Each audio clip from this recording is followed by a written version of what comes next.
Hello there guys and welcome back to the channel. So yesterday we got an announcement about new Alliance Quest season starting season 7, Latvian Infiltration, and I'm gonna make two videos on this subject first, and this video is going to be discussing the actual changes, added and changed mini bosses, new modifiers, so on and so forth.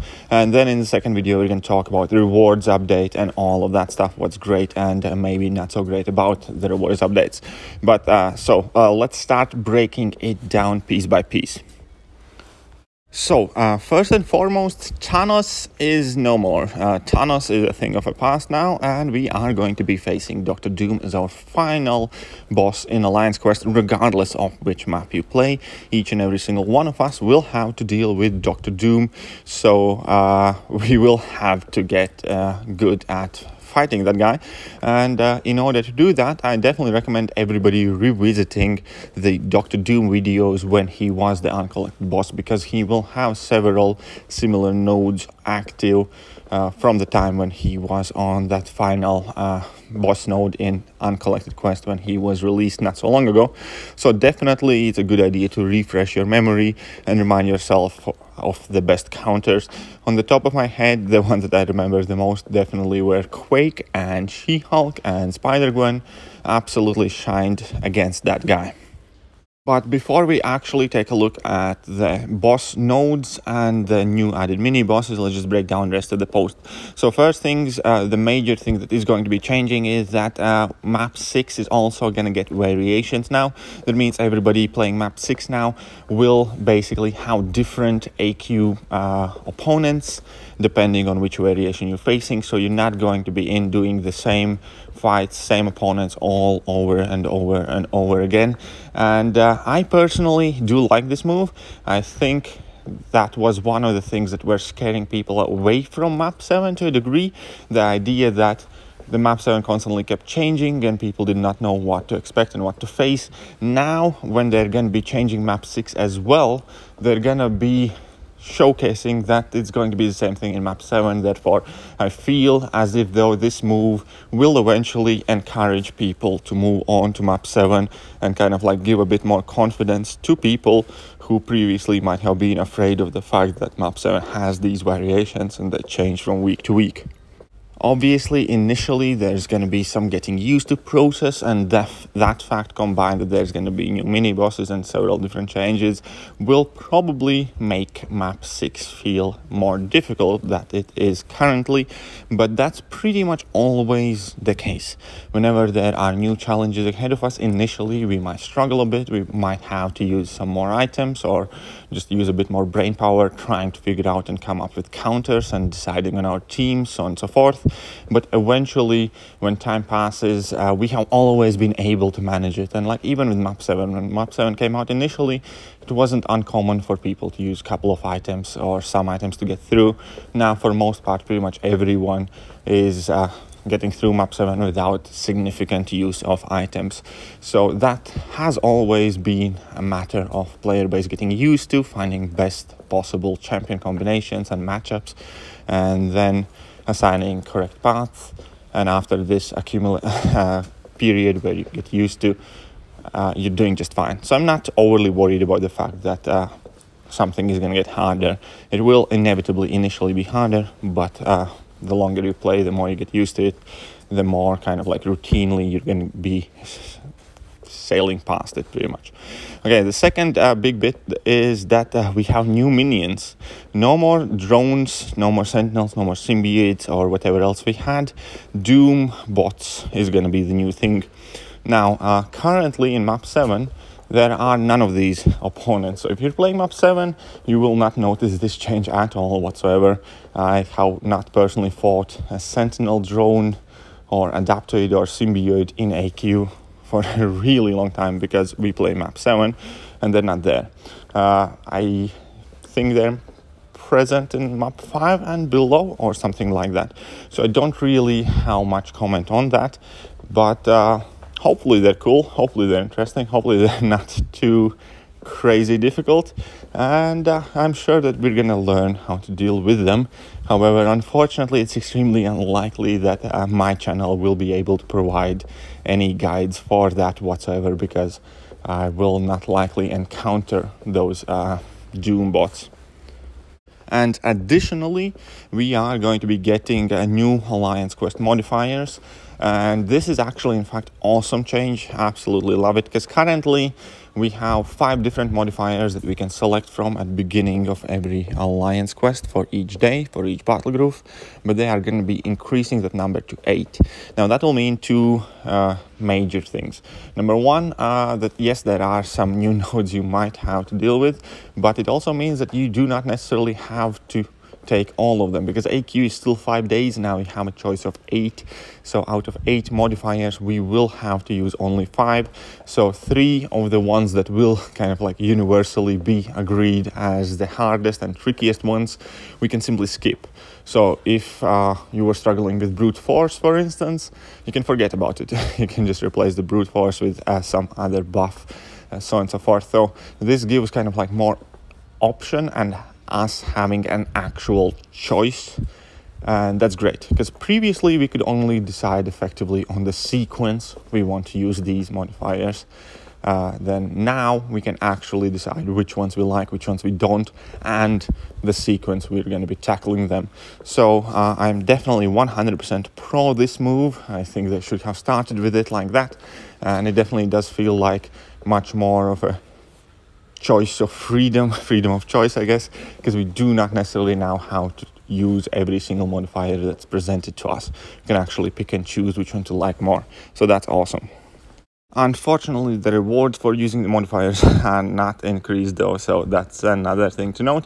But let's quickly go through them. Normal buffs, critical resistance, so that's relatively easy. Energy resistance, again, relatively easy. Power focus 2, nothing too crazy over there. And keep in mind that you do not necessarily have to use any of these new buffs on opponents. So if you think these are worse than the ones you were dealing with right now, then just forget about them. Force of will in heroic buffs, hit me, I dare you, and tranquility. Again, nothing too crazy there, and you are not forced to use any of these. And master buffs, explosive personality, kinetic transference, and personal space. Now these obviously are somewhat trickier. Personally, I don't mind explosive personality at all whatsoever. It's actually one of my favorite nodes that enable people to cheese through them, because you can abuse Mystic Champions and Mystic Dispersion, or Ronin, or other champions that get benefits from opponents having buffs, or you can just use like Namor and strike opponents block and let them take damage instead of you. So again, I don't mind that node at all. Now, kinetic transference, basically opponent gains power whenever they strike your block. Now, that can be quite annoying. Now, it can be difficult.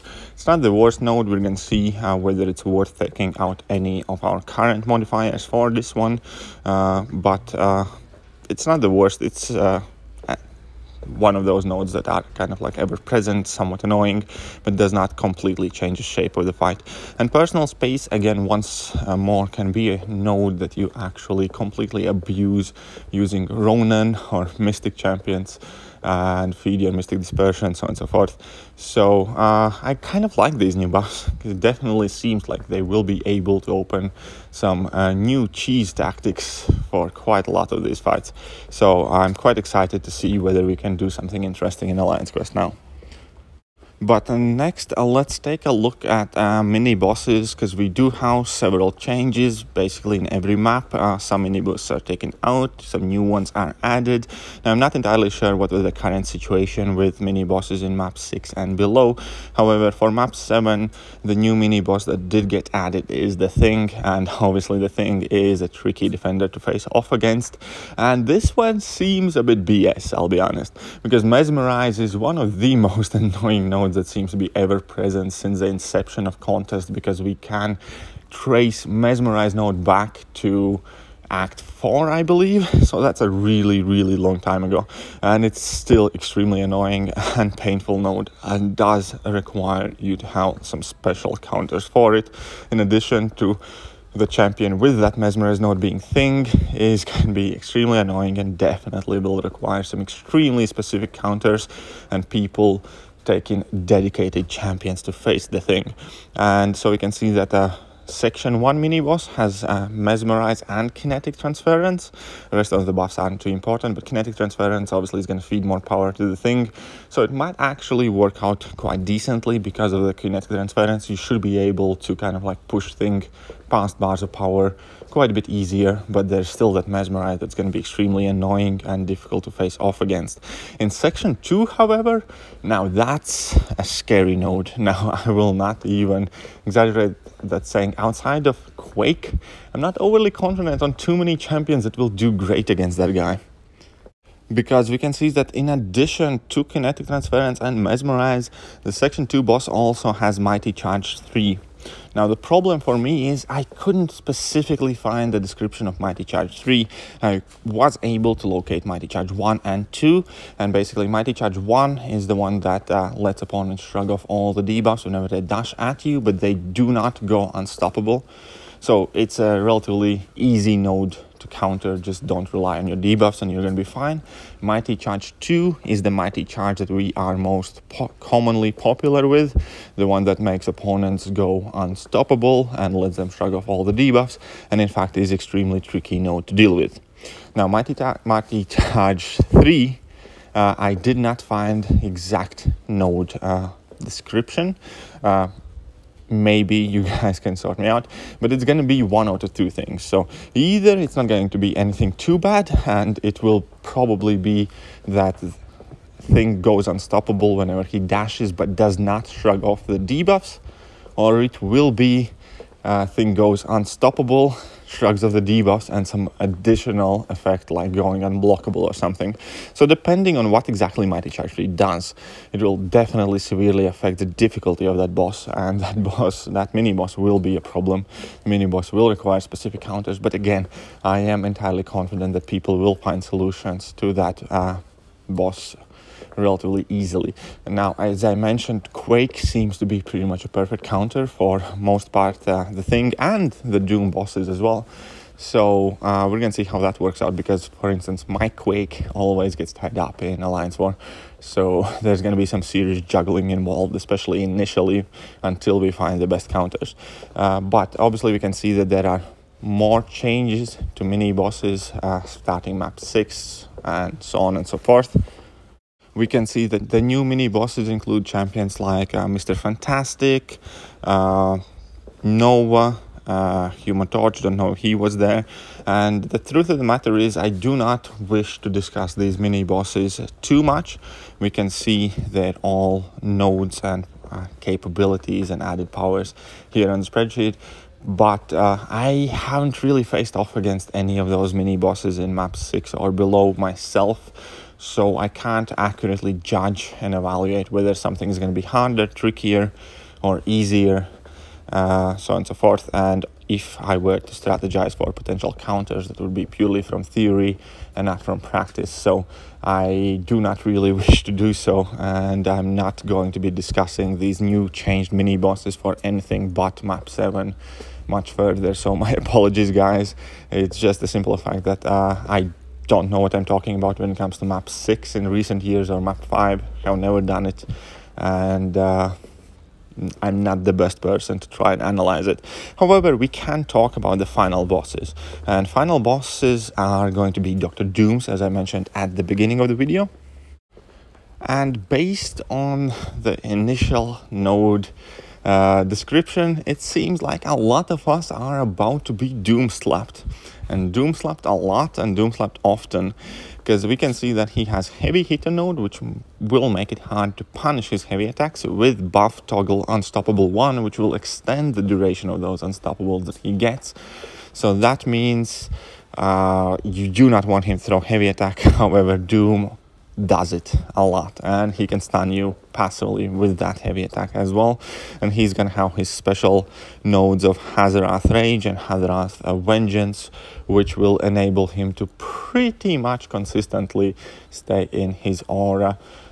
If you guys remember that having a slow or petrified debuff prevents him from entering that aura, therefore my suspicion is that once again She-Hulk and Spider-Gwen and Void will be wonderful counters to this guy, as well as shock immune characters, because if he cannot shock you, then you can actually attack and you don't have to worry about getting heavy too much. You will still obviously need to be perfectly capable of evading the level 1s, unless you're using Quake. And if you're using Quake, then you should be able to deal with those Dr. Dooms relatively easily either way. And as I mentioned before, Quake would also be quite perfect solution for that Thing new mini boss in map 7 from the first glance of it. And obviously then we can see that as we go down the map descriptions to map 4, 5, 6, some of these nodes fall off, some new nodes get added, but we all will have to get the fundamentals of facing Dr. Doom right. And this is, I think, where also it's gonna be handy and a bit easier for lower map players, because if you're going to be facing off against those Doom bots consistently and throughout the map, then you're going to get much more comfortable evading the level 1s and level 2s of Dr. Doom's animations. And yeah, so that is pretty much it with the update. Our new boss, Dr. Doom, new mini bosses, new variations for map 6, new modifiers for everyone, and there's going to be a lot of changes. So all in all, for most part, I'm definitely always up for it, even if the difficulty level relatively does get increased. Still, I do like to have fresh AQ. I do like when things get changed, they don't get too stale, and you actually get to face something new from week to week. So the more AQ updates they make overall, unless they are completely out of order, I'm gonna be happy about them, because that just kind of like changes up your daily routine. And that will pretty much sum up today's video. So let me know what you guys think about the new Alliance Quest season 7. Do you think it's gonna be insanely hard? Do you think it's gonna be same old, just in different color? Or are you excited? What do you think are going to be your counters for these new bosses, mini bosses? Perhaps try and educate me about the changes in map 6 and 5 via comment section, so on and so forth. But that will do for today. I hope you guys enjoyed today's video, and if you did, hit that like button, hit that sub button, hit all the buttons. And at some point today later on, I'm gonna post another video about the reward updates and the reward changes. See ya.